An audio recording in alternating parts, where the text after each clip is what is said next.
Hey, good morning, guys. Welcome to another episode of Next Step Espresso, your daily shot of fitness. I am your host, as always, Johnny Landals from Next Step Nutrition, bringing you the podcast that helps you overcome the nutrition confusion and get results for good. Today, we're on episode 410. I've had quite a few questions recently about portion control being one of the biggest problems that people face, and I totally understand this because especially if you are not tracking your calories, it can be quite difficult to know how much of certain foods you should be having. So I'm going to go through one non-tracking method for portion control, breaking it down into food groups, and then I'm going to come and reveal the method that we use a lot of the time with our clients to help them understand their portions in general, right? So first, if we were to break food down into their constituents, we would think of proteins, we would think of carbs, we would think of fats, and then we have the combinations of those foods as well. So pizza being a combination of fat and carbohydrate, mainly with some protein in it. Cheese has got a small amount of protein in, and then also quite a bit of fat in, so that'd be a combination food, and you get the gist. But when we're thinking about the single items themselves, the macronutrients, or foods that are at least the majority of a macronutrient. So if we were thinking about proteins, we would be thinking about chicken breast, fish, or turkey, or yogurt, or tofu, other plant-based proteins like so. Carbohydrates, we're thinking more along the lines of rice, potatoes, bread, cereals. Fats, we're thinking more along avocados, nuts, oils, and then the other stuff would be your combinations of foods. Now, when you're making a meal, I am a big advocate of making proper meals, right? Make yourself a lasagna, make yourself a curry, make yourself a chili, make yourself spaghetti bolognese, make yourself a dish as opposed to just pairing bland, plain foods together. But when you're imagining this portion sheet, imagine they're separate just for a moment, and then use your imagination to pull them back in. Now, the easiest portion control method I know of is something I learned from Precision Nutrition, where they look at the hand control method. And we do have a version of this in the portion control guide, which you can download in the link with this episode. Now, if you're thinking about the issue is that we need to be very basic with our portion control for men and women.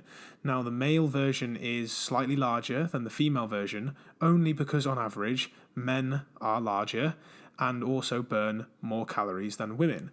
However, the portion control method with hands isn't perfect, and it's one of those where you can use it at first and then adjust as necessary based on your goals. And this is exactly the same as if you were tracking calories, right? You would start with a calorie amount, and if you weren't getting the results you thought you should do, you would adjust over time to find the right number for you. And just like so, the portion control sheet works along that way too. So on a plate, for both parties, both men and women, I would argue that a quarter to half of your plate should be comprised of vegetables in most meals. Now, this might sound instantly like quite a hard barrier to overcome, so don't let this turn the podcast off. This is just a recommendation, especially if you're trying to lose fat, a really great way to fill yourself up and get plenty of nutrients in straight away.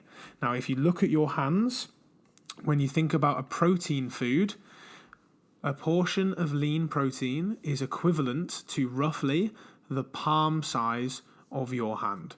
And if you are a male, you should be looking to have 2 palm-sized portions of lean protein with every meal. And if you're a female, just 1. Carbohydrates, look at your hands now and make a cup shape with your hands.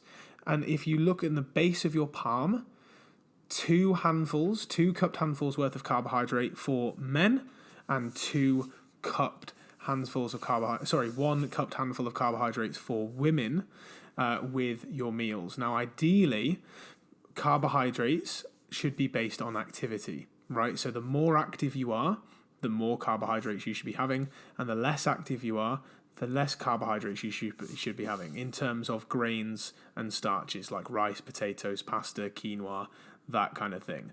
So adjust this based on how much you exercise. If you're very, very active, you can go for every meal. If you're not so active, think about having this just 1 or 2 meals a day, and therefore you'll naturally alter your calories anyway. And then when we think about fats, nuts, seeds, oils, butter, avocado, you want to think about having 1 thumb-sized portion for females and 2 thumb-sized portions for men. And I mean as in, like, if you gave someone the thumbs up, you'd be looking at that little amount there being your portion. You can easily equate this into a tablespoon of olive oil, small handful of, small thumb-sized portion of nuts or seeds, and you can apply that then to every meal. Now, as I said, this is a very rough and ready guide to portion control, and it is just something to have a base from that you can then adjust based on over time. You're probably wondering where treats and where the other stuff comes in, and that's a really great question. Now, you know by now, hopefully, that with Next Step Nutrition, we're not massive fans of calling things treats or calling things bad, but if we think about chocolate, if we think about crisps, if we think about those types of foods, they're mainly carbohydrates and fats. And if we're going to be putting those foods into our diet, it makes sense to look at the average portion control sheet and then think, well, if I'm going to be having some of those foods, I'm going to reduce my portion of carbohydrates in a main meal or fats in a main meal. And then that way, I'm going to adjust for my overall calories within that day. And you can then make it work based on your goals and based on your results. Now, that's the portion control sheet, and you can download that through the link in the show notes of this episode for you to trial it out and use it. Our not so much hack, but our work with clients focuses on one sort of behavior or one habit at a time most of the time. So we would be focusing on getting protein in for a couple of weeks or so, focusing on, changing carbohydrates up for maybe more fibrous types or applying more monounsaturated fats, those types of things. But when it comes to portion control, one of the habits that we use with our clients is eating slowly.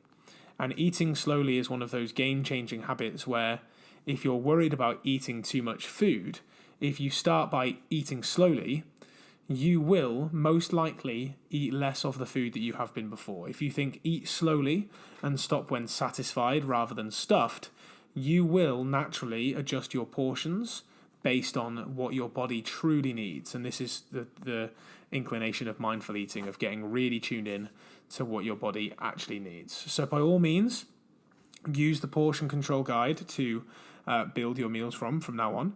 But when it comes to actually how much of those meals you have a think about whether eating slowly and stopping when satisfied would be a great way for you to work out the exact portion for you at that moment based on what you've done that day. Thanks for listening to Next Step Espresso, guys. If you enjoyed it, I'd love this if you could share it to your social media account, Instagram or Facebook story. Tag Next Step Nutrition Limited into that post, and it would be great to get the podcast reaching more people. For now, have a great rest of your Monday, and I'll see you again tomorrow for another daily shot of fitness.